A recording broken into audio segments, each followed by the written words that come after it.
Buenos, buenos días, jóvenes. El día de hoy vamos a hablar de un tema muy importante que también tiene que ver con la inteligencia emocional y es las habilidades sociales y la asertividad. La asertividad es una habilidad social y comunicativa y nace del hecho de otorgarnos nuestros propios derechos para expresar nuestras opiniones y defenderlas, sin perjuicios de las ideas o pensamientos de los demás, y siempre en el marco de los derechos fundamentales, haciendo valer la premisa que debemos respetar para que nos respeten. La asertividad nos ofrece la oportunidad de ser nosotros mismos y mostrarnos de una forma honesta, transparente y sincera, tomando de manera consciente un estado de autoconfianza que nos aleja de situaciones que nos generan emociones como la ira o estados de estrés y ansiedad. Todo ser humano se expresa en el transcurso de las actividades cotidianas, las cuales son situaciones en las que nos es imprescindible poner en práctica nuestras habilidades sociales para participar en una conversación. A eso le llamamos asertividad, respetar a los demás, respetar la opinión de los demás. Y para esto existen tres estilos de comunicación y dice que todas las personas tenemos un estilo preferente de comunicación, ya sea el pasivo, el agresivo o el asertivo. ¿Cuál es el estilo pasivo?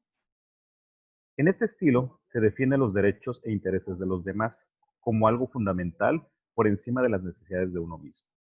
Las emociones que suelen experimentar las personas que muestran este estilo de comunicación son frustración, ansiedad e impotencia, mientras que la conducta verbal exhibe está trufada de bloqueos en el habla, nerviosismo y silencio.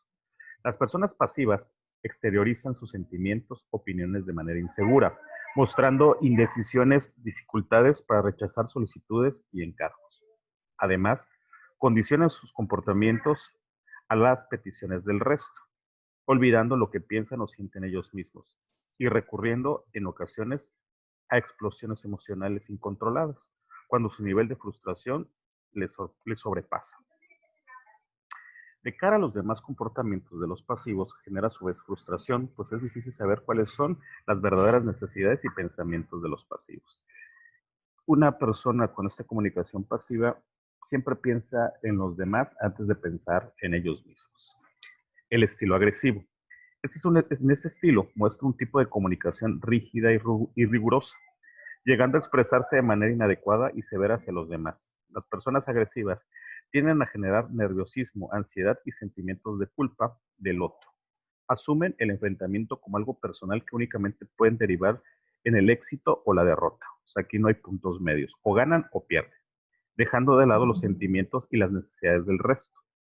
Anteponen la sinceridad, que en muchos casos raya la impertinencia, a las ideas y sentimientos de los demás, pudiendo incluso llegar a la agresividad física. De cara a los demás, los agresivos suelen ser personas a evitar, ya que su manera hostil de expresarse y comunicarse genera un ambiente enrarecido y tenso. A la larga, tanto el estilo agresivo como el pasivo puede llegar a provocar un aumento de la situación de aislamiento social en los individuos, llevando a unos estados de ánimo negativos situados, situados en ira, retroalimentando cada nivel de interacción social, llevando a estas personas a episodios de depresión, estrés o ansiedad. Esas son las características que vamos a encontrar en alguien con una comunicación de estilo agresivo. Entonces, al final, sí terminan sufriendo porque pueden caer en estos estados depresivos, de estrés o de ansiedad.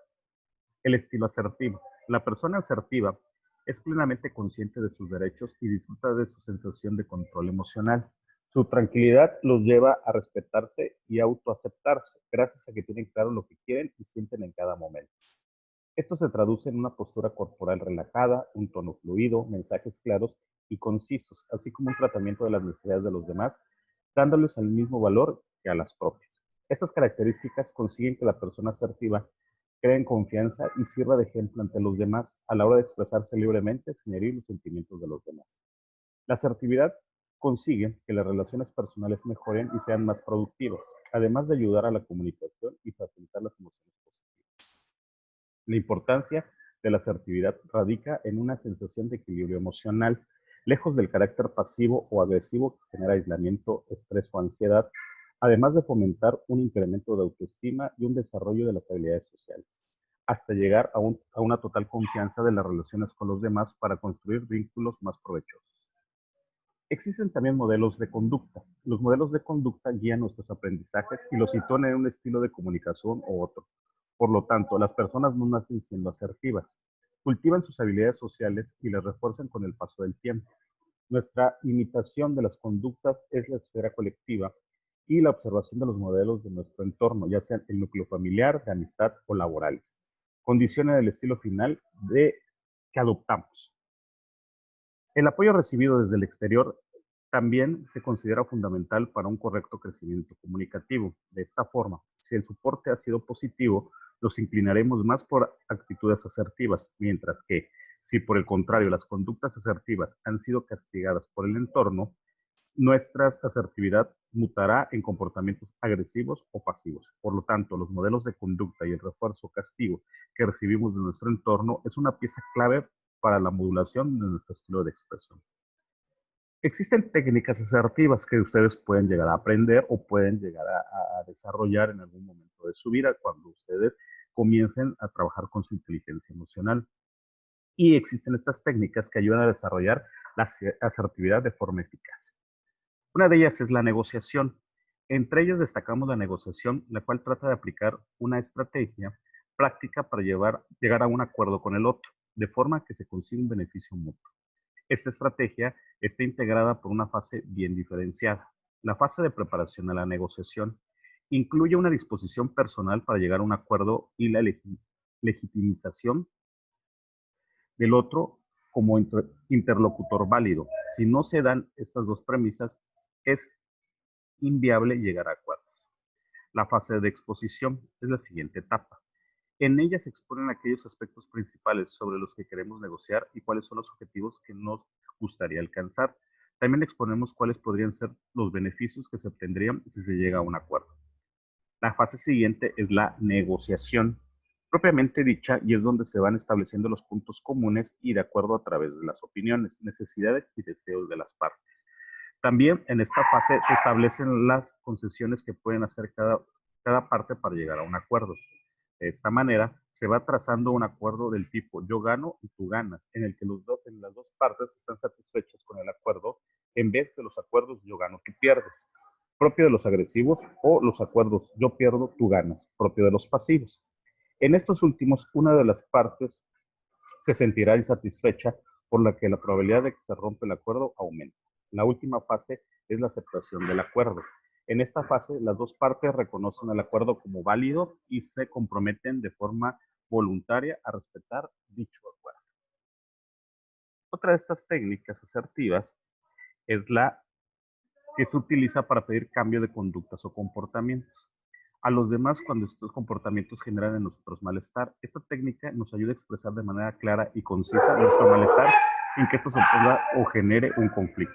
Al igual que la técnica de la negociación, está compuesta de diferentes fases. La primera es la fase de la descripción. En esta fase exponemos de forma descriptiva aquellas conductas que exhibe el otro y que nos genera malestar. La otra es la emoción. Una de estas fases o la parte importante es hablar en primera persona. Yo siento, yo pienso, en vez desde la segunda persona. Tú me haces sentir o piensas que, o sea, dejar de culpar a los demás. La tercera fase es la de sugerencias, en la que hacemos es sugerir qué comportamiento o conducta nos gustaría que la persona hiciera en el lugar de la que él hace. En esta fase es importante expresar en base de sugerencias y no de exigencias. Y la última fase es la de consecuencias. En ella comunicamos a nuestro interlocutor cuáles son los beneficios que se obtendría si se estableciera un cambio de conducta. Otra es saber decir no. Por último, destacamos una, que es saber decir no. Es eficaz a la hora de negarnos a hacer algo que la otra persona o las personas nos piden. Todos en algún momento nos hemos encontrado en situaciones en las que alguien nos ha pedido algo que nosotros no queremos hacer por alguna circunstancia, o bien porque no nos sentimos cómodos haciendo lo que nos pide, por lo que tenemos otras prioridades en ese momento. Sea por las circunstancias que sean, todos tenemos derecho legítimo de decir no, y aunque como decimos, todos tenemos nuestros derechos legítimos de decir no, siempre este derecho va a ser respetado y la persona que nos pide puede insistir para que finalmente cedamos a sus peticiones. En esta situación podemos poner en marcha la técnica del disco rayado, que consiste en perseverar en nuestra negativa, dando la misma respuesta a los argumentos del otro. Así, por mucho que insista, nuestra respuesta seguirá siendo la misma: no. Otra técnica es muy útil en estos casos, es la llamada técnica del banco de niebla, que supone estar de acuerdo con la parte del otro, aunque esté en desacuerdo. Este desacuerdo se supone cambiar nuestra opinión. En esta técnica puede servir frases como: quizá estés en lo cierto, pero en cualquier caso mi respuesta sigue siendo la misma.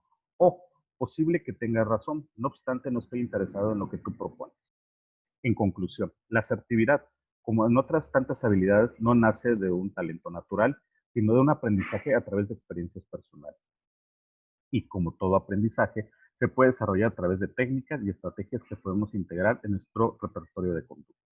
Por lo tanto, si actualmente tu estilo de comunicativo es pasivo o agresivo, recuerda que puedes aprender a ser asertivo, lo cual te ayudará a establecer relaciones sinceras y satisfactorias, sin que sea expresa de estados emocionales como la ira o la ansiedad. ¿Vale, jóvenes? Entonces, ya escucharon y creo que sería muy importante rescatar estas técnicas para empezar a trabajar con su asertividad. El día de hoy me van a redactar eh, en una cuartilla cómo ustedes pueden pasar de un estilo pasivo o agresivo a un estilo más asertivo. ¿Vale? Que tengan excelente día, les mando un fuerte abrazo.